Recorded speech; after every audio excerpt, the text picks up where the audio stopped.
Tucker Carlson blamed the insurrection of the Capitol not only on the Democrats as being an inside job, but on the George Floyd protest and on George Floyd himself. He's noting that there are reports that certain people had pre planned the attack, including the FBI, House Speaker Nancy Pelosi, and Capitol Police, who are perhaps responsible for the insurrection of violence that day. But he questions is why would they lie about this? Quote, for an answer, think back to last spring. Beginning on Memorial Day, BLM and their sponsors in corporate America completely changed this country. They've changed this country more in 5 months than it has changed in the previous 50 years.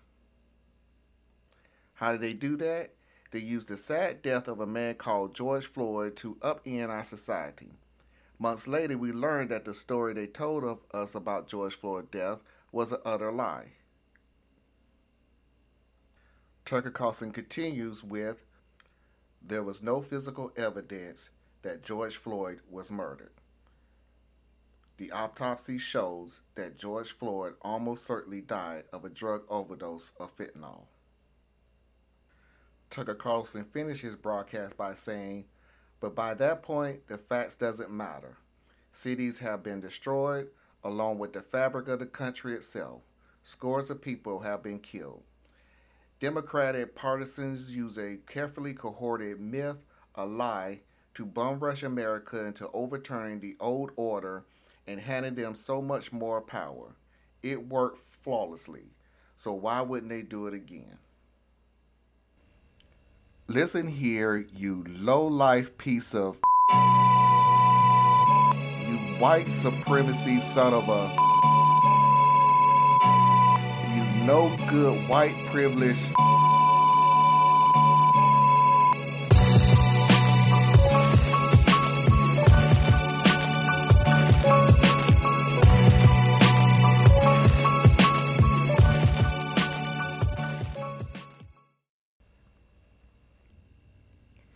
And you know what?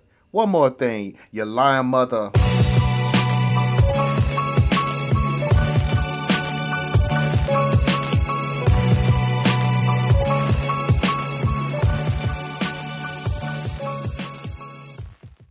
Welcome to Radical Truth to Power, the progressive news show with less BSery.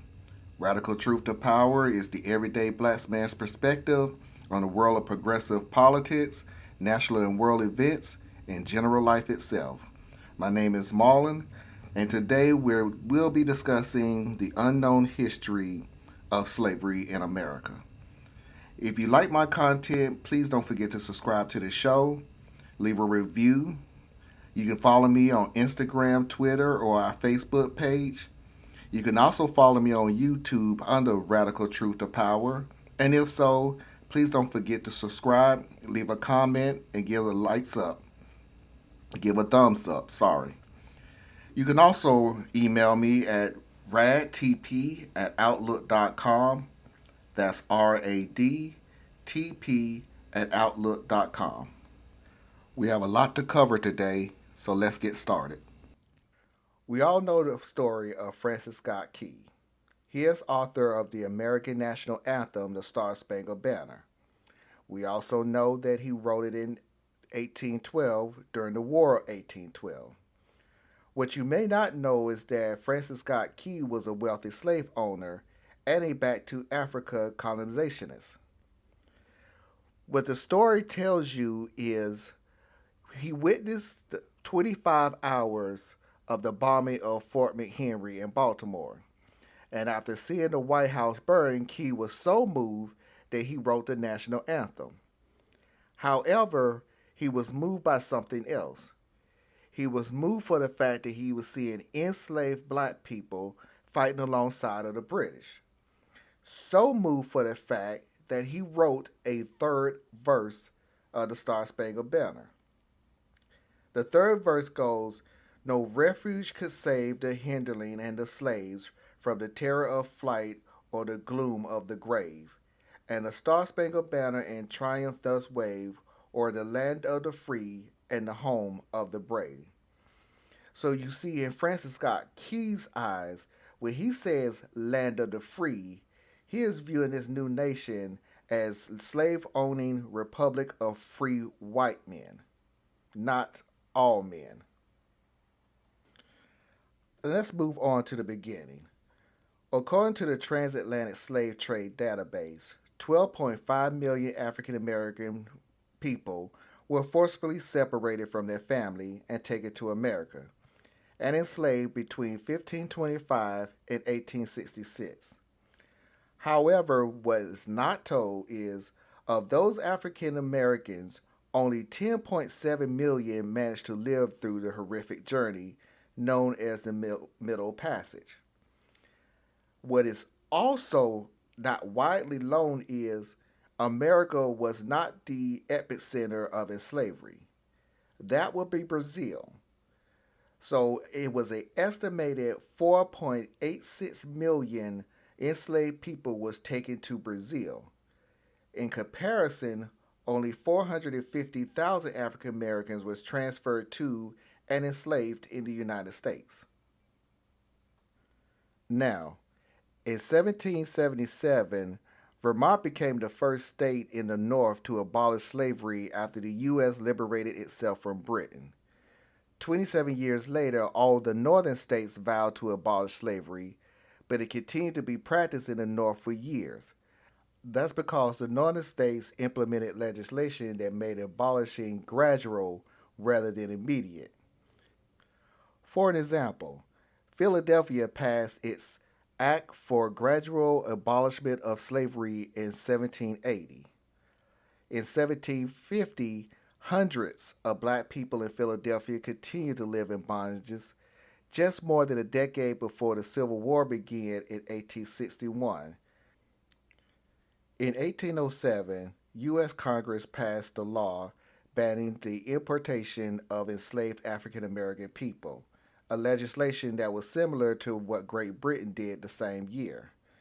But this move wasn't a shock to anybody. It wasn't even groundbreaking, considering that since the children of these enslaved people will be born into slavery, it wasn't illegal for American enslavers to trade those individuals domestically, meaning the Congressional Act did not have a marked impact on enslavement in the United States.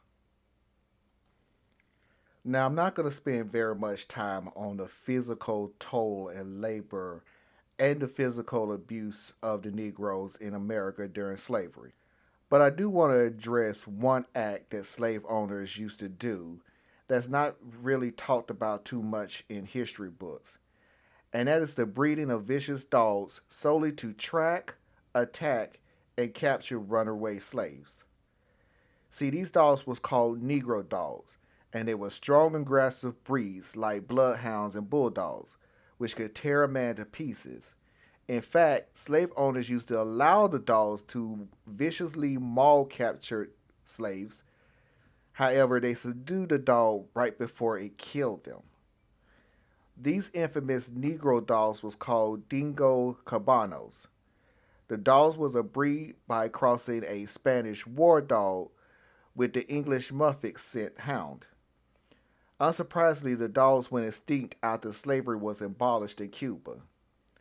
Negro dogs are trained with real slaves. They never saw a black slave until they was required to pursue them during the training. Their reward for the capture was a chunk of meat. Let's move on to the psychological warfare played against the black men and women and children during slavery in the United States. I want you all to remember the name Samuel Cartwright. He was a medical doctor during the pro-slavery South, and he supported slavery, even going as far as using medicine and science to justify it. In 1849, he was appointed the leader of a Louisiana state committee tasked with documenting the diseases of African Americans. Cartwright submitted his report, which was titled Diseases and Physical Peculiarities of the Negro Race. He claimed that blacks were inferior to whites. According to Cartwright, blacks had small brains, immature nervous systems, and sensitive skins, all of which made them good slaves. He added that blacks would never be happy unless they were slaves. Cartwright also added that slaves sometimes get infected with drapetomania, a Greek word meaning crazy or runaway slave. This order was supposedly caused by masters who treated their slaves like humans. Cartwright also wrote that slaves planning to run away often get sulky and dissatisfied without any reason. However, if these slaves are recaptured, they can be cured by, quote, whipping the devil out of them and amputating their toes. If science and medicine doesn't work for you, let's move on to religion. As in, how about slave owners used to use two separate Bibles? Now, slave owners used to teach their slaves about Christianity. However, they could not use the true Bible because it did contain several passages that counteracted slavery. The stripped down version of these Bibles was called Parts of the Bible and was used mostly for the Negro slaves in the British West Isles, which is now called the Slave Bible. The masters would purposely leave out portions of the Bible that made slavery seem normal, like the parts where Joseph was kept as slaves in Egypt. However, they removed other portions, such as where the Israelites freed from their oppressors in Egypt, which the white slaves feared would encourage the slaves to rebel. The creator of the slave Bible remained unknown. Some sources indicated the book could be the handwriting of white plantation owners who used it to discourage their from revolt. Others thought they were white missionaries who wanted to teach the slaves only the chapters that would support the fact that their situations of being slaves was normal. So we have science and medicine, and we have religion. So what else can we do? Oh, yeah, we can always steal them back. We all know the story of the Underground Railroad during the Civil War. In case you don't know, it was a network of homes and hideouts ran by free blacks and whites against slavery to help runaway slaves escape to pro slavery South to the anti slavery North. Well, counteracting that was the reverse Underground Railroad, which worked the opposite way. Runaway slaves and free slaves were kidnapped in the North and sold in the South. Kidnapped free slaves often had difficulty proving that they were free because the courts often rejected their papers over forgery concern. Other free black people could not testify that a fellow black was a free man because the law forbidden blacks to testify against whites in courts. Only a white could prove that a black was a free man. However, many whites could not participate because they would be hated for helping black men and sending a white man to prison. We all know about the 13th Amendment. The 13th Amendment was used to abolish slavery within the United States after the Civil War. What you don't know is that there is a passage in the 13th Amendment, a law permitting slavery and involuntary servitude as a punishment for crime. Southern states knew about this, which is the reason why they started arresting blacks for any crime, including, quote, unemployment. The crime was punishable with a huge fine, which of course the blacks could not pay because they was unemployed. So they was imprisoned and released to private businesses which used them for manual labor. This was called convict lease system. Over 200,000 blacks became victims of the convict lease system. Conditions were terrible just as they were at the same as slavery. The leased convict had dangerous jobs under inhumane conditions. They was also whipped, chained, and stabbed. Blacks quickly became so infamous as convicts that the word convicts and Negroes was considered the same thing. I wanted to end the show off with addressing two myths.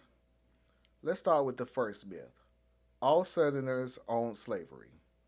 The truth is only 25% of Southerners owned slavery. In fact, the biggest slave owners was Texas. When it established statehood, Texas had a shorter period of Anglo American charter slavery than any other southern state, only between 1845 and 1865, because Spain and Mexico had occupied the region for almost one half of the 19th century with policies that either abolished or limited slavery. Still, the number of people impacted by the wealth and income inequality is staggering. By 1860, the Texans' enslaved population was 182,566, but slaveholders represented 27% of the population, but controlled 68% of the government position and 73% of the wealth. Another myth that I'd like to address that I've heard mostly all my life is slavery was a long time ago. Well, the truth of the matter is, blacks have been freed in this country far less time than they was enslaved. Blacks have been free for 152 years, which means that most Americans are only 2 or 3 generations away from slavery. That is not a long time ago. To put that in perspective, former slaveholders' families have built their legacies on the institution and generated wealth that blacks have not had access to because they were enslaved forced labor. Meanwhile, segregation maintained wealth disparity by covert discrimination limiting blacks' recovery efforts. So what does this all mean? Well, it means that yes, the black race have come a long way in the United States. But you have to remember where we started from. And you have to remember that we have a long way to go when we can be seen as equals to anyone in the United States other than ourselves. I'm sure that you also noticed that this is a lot shorter of a podcast show than normal. That's because next week I'm going to be bringing you the unheard stories of the civil rights movement. So I wanted to keep this short just to make sure that I could keep your attention of these two prolific events in our black history. Well, that's our show for today. If you like, please subscribe to the show, leave a comment.